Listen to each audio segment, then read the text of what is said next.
Hello, everyone. Really nice to be here. So I've joined OutSystems 4 years ago. And when I joined, so I'm going to talk about empowering communities, about community-led events. Fun fact, when I joined, the program was already up and running. So it was wonderful. We had amazing people on it. And I had someone running it so that I was going to take her place. And in case you're wondering, it was the moderator that was just here. So the interesting thing about getting programs that are already going is that, especially when you work with community members, is that they already trust the person that was running it, right? So you have here a bit tricky situation of getting them to trust you, of getting them to actually like you, and helping you. Fun fact, when I joined OutSystems, I had no idea what it was like to run a community. I've never heard of the job. I didn't know how to manage people. I came from an event management background. So although the program was already created, I feel like I had to learn everything from scratch in order to be able to take it to the next step and to help it grow. Interesting enough, just under a month after I joined OutSystems, COVID hit, and we had to go online. So yeah, I had no experience with that as well. So it was an interesting few months when I joined the company. So I'm going to talk about these points. A few of them you already heard throughout the sessions today, but I just want to ensure that you leave here with a global knowledge of what you need to do to get those community-led events up and running. So the first thing is, why community-led events, right? So you can already do your events. So why should you lean on your community to do this? So the first thing, and I should mention that OutSystems is a developer community, has a developer community, okay? So I know that a few of you don't have this sort of community, but this is really important for the examples I'm going to give you. So the first thing you need to know is that community-led events are not only just doing events, joining people in a room, right? So it's about all of the connections that they make long after the event ends. So it's what you want them to take with you as well. By having your members leading these events, it means that you will foster genuine connections. Especially for my community, a developer community, developers trust developers. Okay? They don't trust marketing. So if you run your event, and if you say you're from marketing, well, that's it for my community. They won't listen to anything else. So it's really important for us to lean on them and to have them advocate for these events. And also, it's a unique opportunity for the members to share their knowledge, to get together, and to share the experiences. So no one knows the community better than folks that are actually in the community. Additionally, you'll be able to create much more authentic experiences. Again, it's from your community members to your community members. You don't need to try. They already know everything about it. This will lead to a sense of belonging. So they know their peers. They already got to know them. If they don't, they will. And it will inspire also others to participate into these community events. And lastly, because it is spearheaded by your members, it will lead to more innovation. So they know what they need to do. They can create out-of-the-box experiences for their members, and it will bring them together. So here is just a bit of to show you that community-led events have impact. So all of the testimonials you're watching there are not from the community organizers, so not from the people that are running the events, but from the people that are attending. This means that by leveraging your community, you not only are going to scale faster because you're using community members as an extension of your team, but it also means that you have your whole community advocating for these events. So just think about the traditional approaches. So if you're going to do a marketing event, if you're going to a trade show, this probably wouldn't happen. And it's also their community members saying, hey, this is worth it. You should come. And regarding the scalability, so how do you take something that is already amazing and make it bigger? So the main thing you should do is simple. It's empowering your community. It's thinking of these organizers that you have, these people leading your groups as an extension of your team. They know their stuff. You just need to say, hey, I trust you. But I'm going to talk about this in the next slides. And then something else that's important is just think about these specific members as your secret weapon. You know, they're the ones that are going to help you scale faster and smarter. And lastly, it does bring a sense of intimacy when they create the events for their own peers. You know, it's smaller scale events, or not, depends. If it scales really fast, that's amazing. But even if it scales fast, even if you have 100 people there, there's still a sense of intimacy and closeness between your members. So the first thing that you need, so now that I've briefly explained the importance of the community-led events, how can you actually do them? The first thing that you need to do is to understand your community. So this was the first thing that I had to do. So I had no background in communities. I had no idea what my community was about. So how could I run the program if I didn't know what they were looking for? It was a recipe for disaster, really. So you need to really understand your audience. So you need to get them, you need to understand what are their interests, what are their pain points, what makes them tick all. You need to understand also that every community is unique. So this means that everything you might be seeing out there might not work for yours. So do put in the work to understanding exactly what are the powers of your community. And then the second thing that you need to do once you already know your community, you know your, in this case, product, you need to also gather insights. So you can do all of your homework, you can do a lot of research, but it's also really important for you to go to your community members and just plainly ask them, what do you want to know? What do you want to hear? How can I make it better? So don't make assumptions. I think this is one of the things that people do a lot, is just assuming that they know their community because you're their community manager. Don't do that. So the thing that we always do at our community, whether we're starting a new program or we're thinking about new ideas, is we gather them. We just create a conversation with a few of them, the ones that may be more tailored to whatever program we're creating, and we plainly ask them, what do you think about this? Does it make sense? How can we make it better? One of the things that we did recently is we are creating a conference. Things as simple as, what should be the name of the conference? Because if you have a developer community in specific, you know that they are hard. You know that they have a lot of opinions, not all of them good.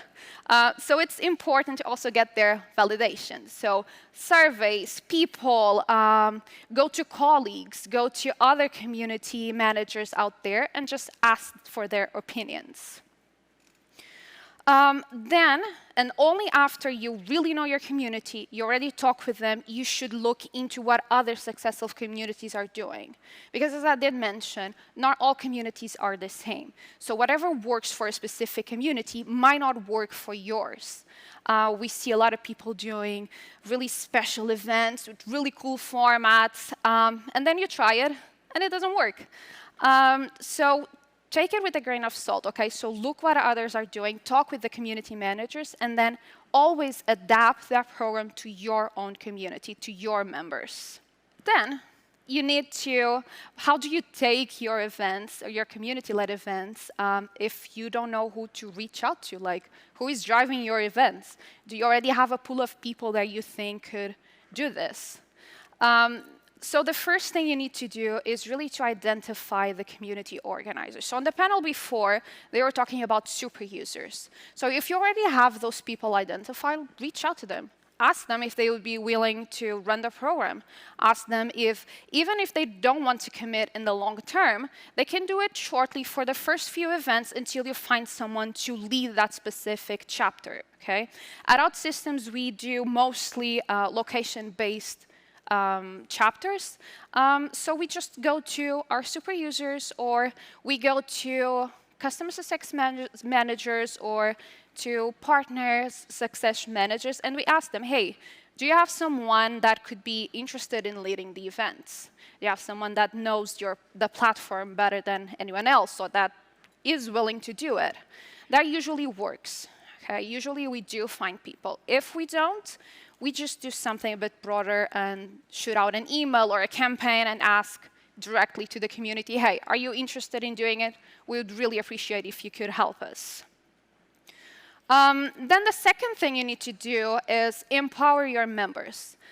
So how can you ensure that they feel like they have the ownership of the program, that they feel like they can do this and take on this added role and responsibility that really it's volunteer, right? So you also need to put in specific resources or offers or things to make them interested in helping you. Because obviously they can do it to give back to the community, and most of them do it, right? They're passionate about it. But sometimes that's not enough. So what else can you do to show that you appreciate them, that you respect them, and that you are actually thankful that they are doing this with you? The third thing you need to do is letting them know that this is their group, this is their chapter. They are responsible for it. You need to ensure that you do manage expectations, okay? We've done a few mistakes where we didn't manage expectations from the get-go, and they thought that the events would scale from night to day. That obviously doesn't happen. So do give them the ownership, ensure that they know they can do what they want to do with the events, with some rules probably, okay, some guidelines, but ultimately it's their event and you're just there to help them grow. And lastly, just be present, okay? I think this is one of the most important parts of the program as far as from the years that I've been managing it. So you can say that they're responsible for it. You can say that they can do whatever they want. But if you're not there to support them, to give them a helping hand when they need, just to check in, they will start slacking. And that's not what we want, right? So you don't need to be micromanaging it, but just check in with them from time to time. You can schedule quarterly calls with all of your group organizers, or you can do every 2 weeks calls with them or monthly calls with specific groups. It's up to you. Just be sure to know that you're there, that you have their back, and whatever they need, they can come to you. A few of the things that we do at OutSystems. So we do have a playbook with all of the guidelines of the program, with the rules that we have. We have templates of emails. We have formats of events. So it's a very comprehensive guide on what they need to do in order to successfully launch their groups. Also, as I was mentioning, you need to have perks. They will do it because they're really passionate about your community, but they will be even more motivated if you give them something. What we currently do is we do have a Slack workspace where they can connect, they can share their wins, they can share their pains, they can ask whatever other groups are doing, and engage with each other. Then we have a shared drive. So on this shared drive, they have all of the main resources for the event. So they have the template for the presentations. We have folders per group where they can just store all of the information they have. We have their presentations from past events. We have a planning template that they can use so they know what events are going to do, other topics that could be interesting. We have a hot list of topics that we see a lot on the feedback surveys. We take all of that and put it in a list that we keep updating. And then we have training. So we can do things from you're new to user groups or chapters, whatever you call them. So here's someone that's been doing it for a while. You should connect. You should talk. You should do a few calls. We have workshops as well, like how to be a good host, how to run an event. Bear in mind that for most communities, they don't know how to do it. So they really rely on you or on whatever resources you have available for them. Apart from that, we do swag. Everyone loves swag. They were just saying, what does the community do for a pair of socks? Well, ours, anything at all. Really. Is it a sock, a T-shirt, a pin? Whatever it is, they want it. So this is also important. It seems that it's just a detail, but it's a detail that they appreciate. So especially for events, they want to like wear your T-shirt whenever they're doing it. They want to have all of the cool swag to show off. So ensure that you do give them a care package whenever they join. And then the Champions program, in our case, is one of our super user programs.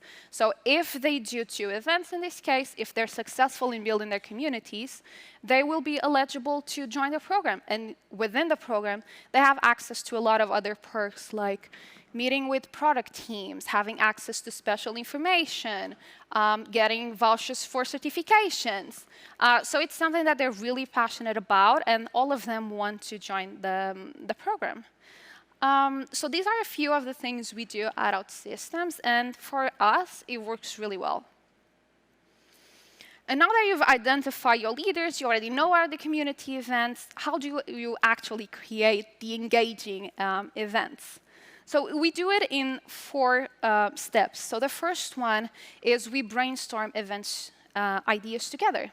So especially for the first events, for the first few events, it's always harder for your organizers to know what to do because they don't have the feedback. They're just doing it for the first time.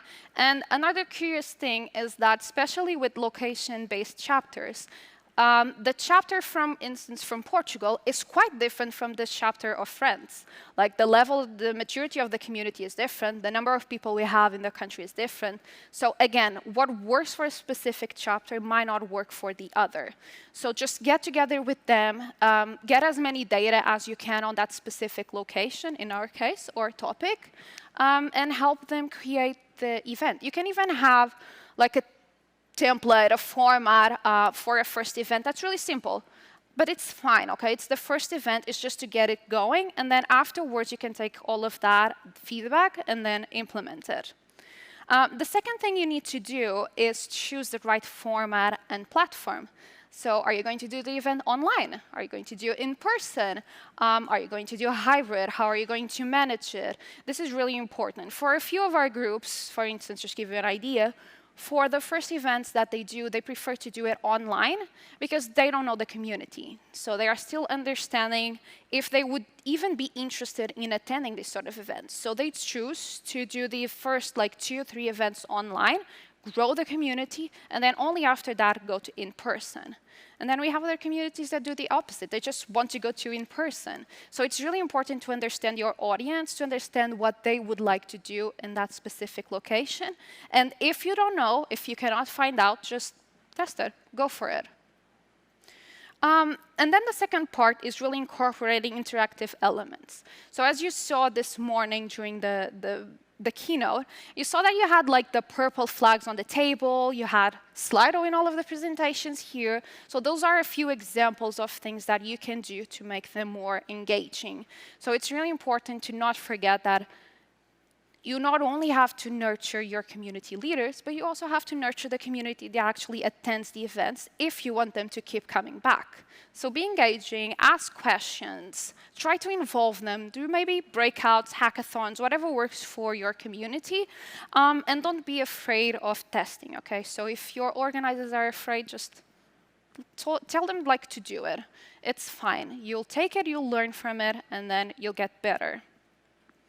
And the last thing we have is the most important, which is actually listen to what your community wants. Listen to their feedback.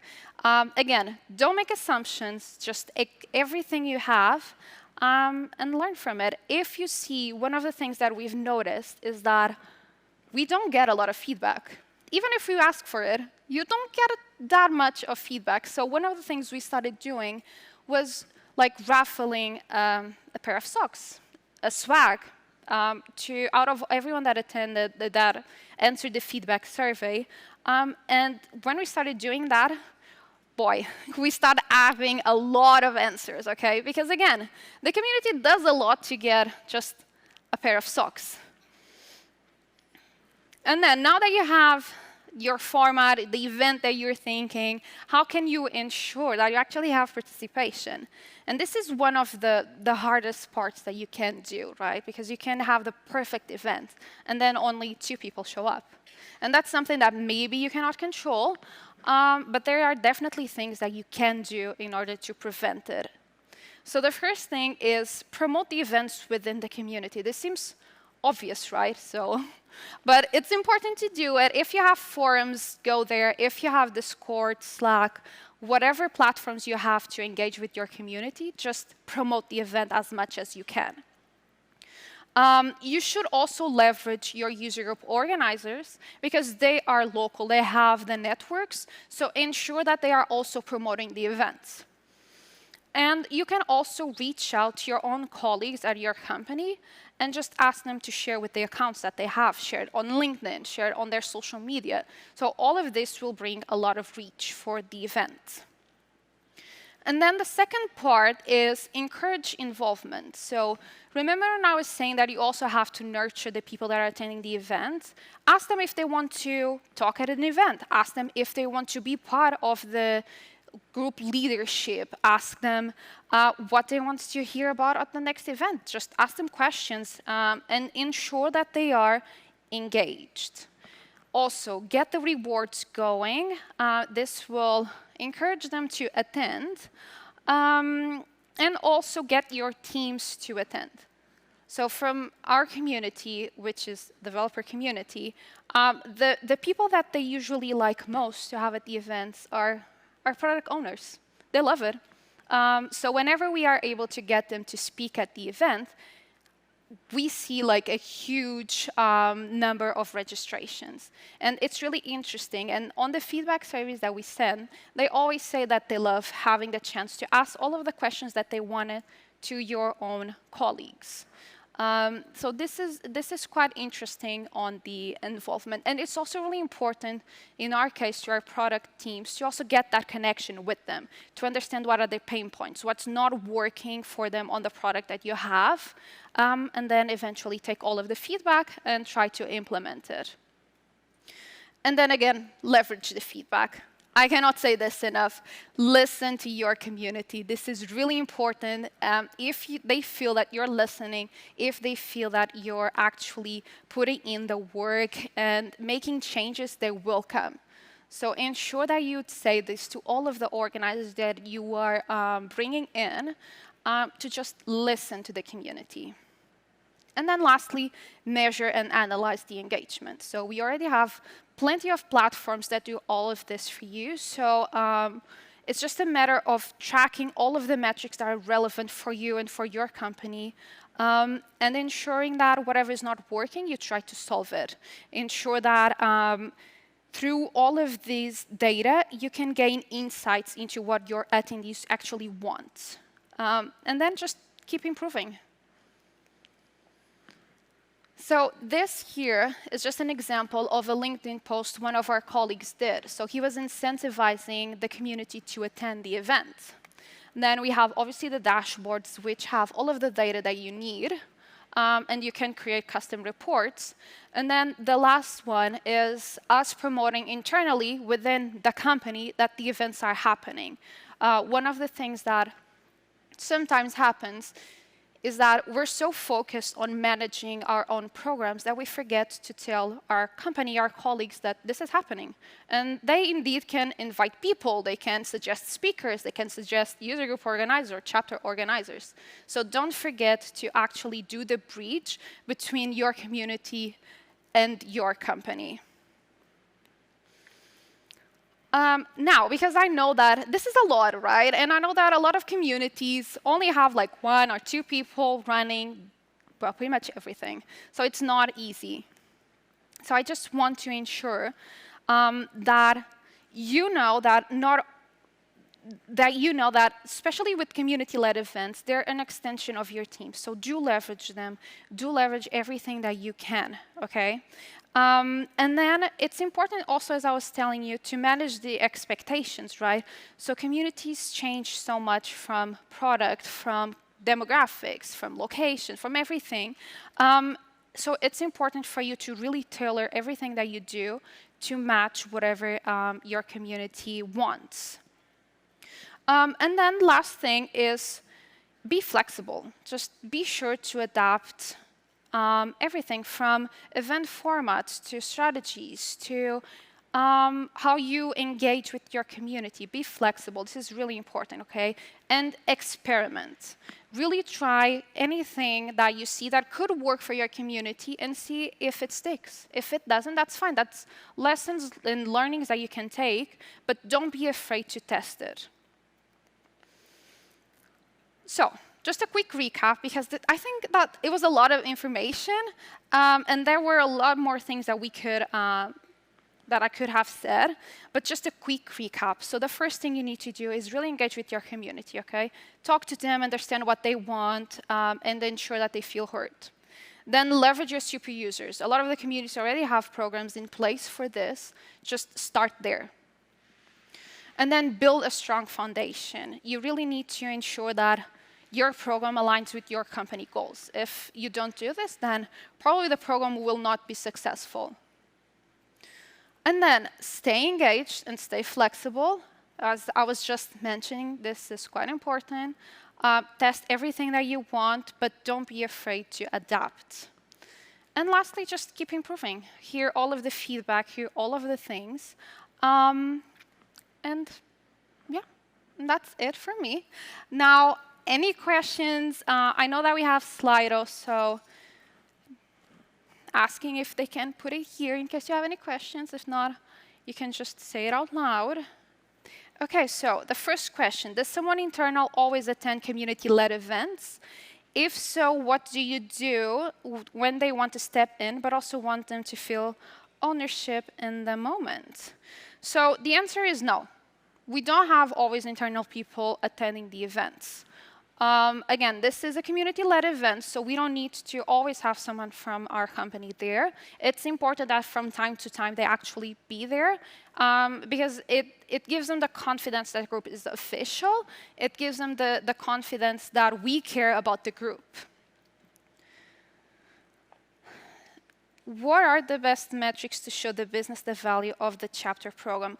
OK, so this is a great question, and this really depends really on your company goals. It changes from community to community.